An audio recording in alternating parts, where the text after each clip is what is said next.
écrivaine, maman. Oui, je serai écrivaine. Les femmes de lettres congolaises.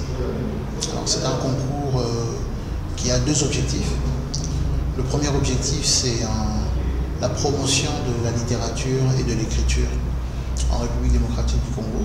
Comme peut-être que vous le savez, mais l'éducation est un des axes prioritaires de la Fondation. Et le deuxième objectif, c'est de donner la parole aux compatriotes congolais sur deux thèmes. Parce que le concours d'écriture s'articule autour de deux thèmes, qui sont des thèmes que les Congolais vivent dans le quotidien et qui sont aussi des thèmes importants pour la Fondation parce que ce sont des combats que la présidente de la Fondation mène à travers son action sociale. Et ces deux thèmes sont la lutte contre les violences basées sur le genre et puis la drépanocytose. La drépanocytose, tout le monde connaît cette maladie sous le nom d'anémie SS.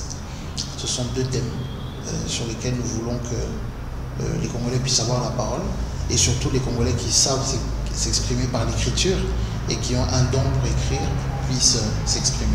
Aujourd'hui, il faut faire un choix. Il faut choisir. Lorsque vous organisez une ASBL, une association ou une fondation, malheureusement, on ne peut pas tout faire. Je ne crois pas que ça existe une fondation qui s'occupe de tout. Ça n'existe pas. Il faut faire des choix et je pense que l'anémie SS, la drépanocytose, c'est une maladie qui a un impact quand même très très fort sur notre société, alors que c'est une maladie qu'on peut éradiquer par la formation. C'est une maladie génétique. Donc, c'est-à-dire que c'est une maladie, avant de la transmettre, si on est assez informé, on sait qu'on peut la transmettre. Alors on évite de la transmettre et demain, on peut éradiquer cette maladie-là.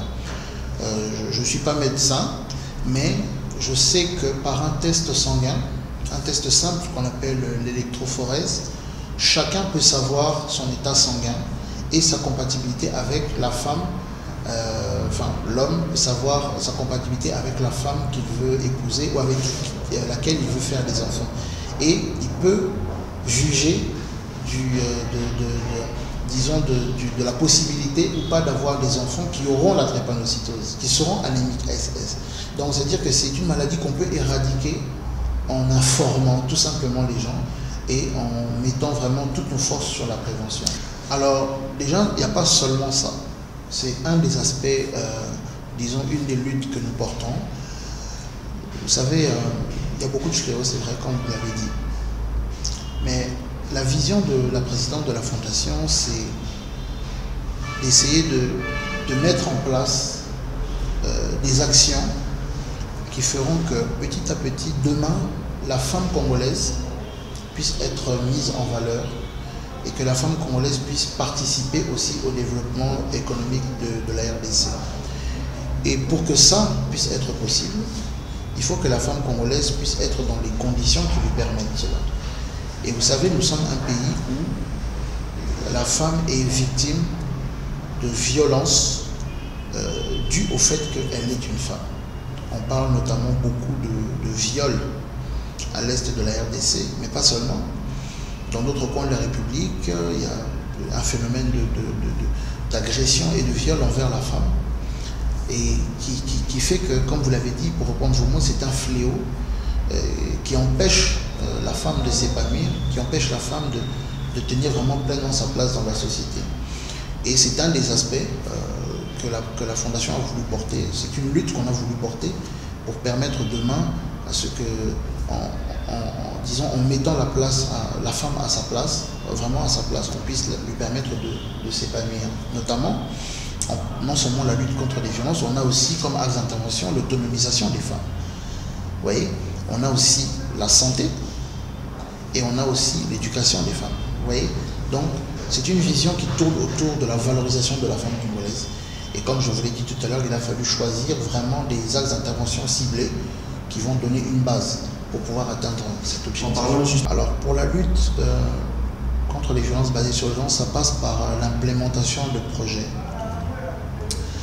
Alors nous avons des partenaires qui nous accompagnent, comme le Fonds des Nations Unies pour la population, où nous avons tout un tas de projets comme ça que nous allons commencer prochainement à implémenter dans les provinces, qui vont nous permettre non seulement de répertorier tous les cas de viol, d'agression, pour pouvoir coordonner, aider en fait la justice, coordonner en fait, disons, les plaintes, etc., pour aider la justice à être plus efficace dans ça.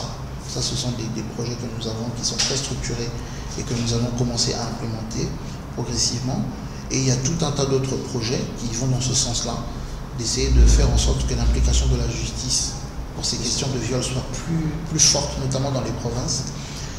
En ce qui concerne la drépanocytose, vraiment, comme je l'ai dit, l'arme la plus importante, c'est la prévention. C'est-à-dire, nous faisons des campagnes de sensibilisation que nous allons intensifier.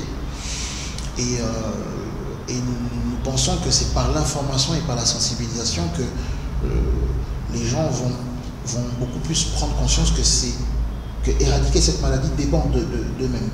Vous savez, la drépanocytose, ça cause des drames vraiment terribles. Les enfants qui souffrent de ça, nous en voyons ici à la Fondation, c'est vraiment très très très difficile pour les parents, pour les enfants. Et on a notamment des chiffres qui nous indiquent que les enfants qui sont atteints de cette maladie, environ la moitié ne vivent pas au-delà de 8 ans. Vous voyez, c'est un phénomène vraiment très très très dommageable pour notre pays. Et nous pensons que par l'information, par la prévention, c'est le meilleur moyen en fait de lutter. Pour participer, il faut écrire un texte. Donc là c'est la partie où on explique pour que nos compatriotes puissent aussi tenter leur chance. Comme je l'ai dit, il y a 2 thèmes. Le thème de la drépanocytose, il faut écrire une nouvelle.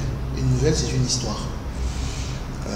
Il y a 2 catégories. La catégorie junior, de 12 ans à 18 ans. Les personnes qui ont entre 12 ans et 18 ans doivent écrire une nouvelle qui va de 1500 mots à 2000 mots. Et les personnes qui ont au-delà de 18 ans doivent écrire une nouvelle qui va de 2000 à 4000 mots. Et pour le thème de la lutte contre les violences basées sur le genre, il faut écrire tout simplement un poème. Alors, une fois que ce texte est écrit, soit nouvelle, soit poème, il faut l'envoyer à l'adresse email excellencia.littérature@fondationdnt.org. Il faut envoyer ce texte à cette adresse-là. Et puis, nous, après, derrière, il y a un travail de sélection accompagné avec un jury littéraire qui nous est fourni par les femmes de lettres congolaises qui vont faire un travail pour sélectionner les meilleurs textes. Et alors, le mot, c'est que chacun puisse participer, surtout ceux qui ont des choses à dire sur les 2 thèmes qui sont présentés, surtout ceux qui ont un don pour l'écriture, puissent s'exprimer sur ces 2 thèmes-là et puissent faire valoir aussi leur qualité en termes d'écriture, en termes d'expression. Et l'autre mot, c'est d'inciter tout le monde à le faire. C'est un concours qui ne vous coûte rien, c'est un concours gratuit, mais il y a un prix à la fin. Et la Fondation garantit l'équité et puis la bonne organisation du concours. Merci beaucoup. Merci à vous. Écrivaine. Écrivaine, maman. Oui, je serai écrivaine.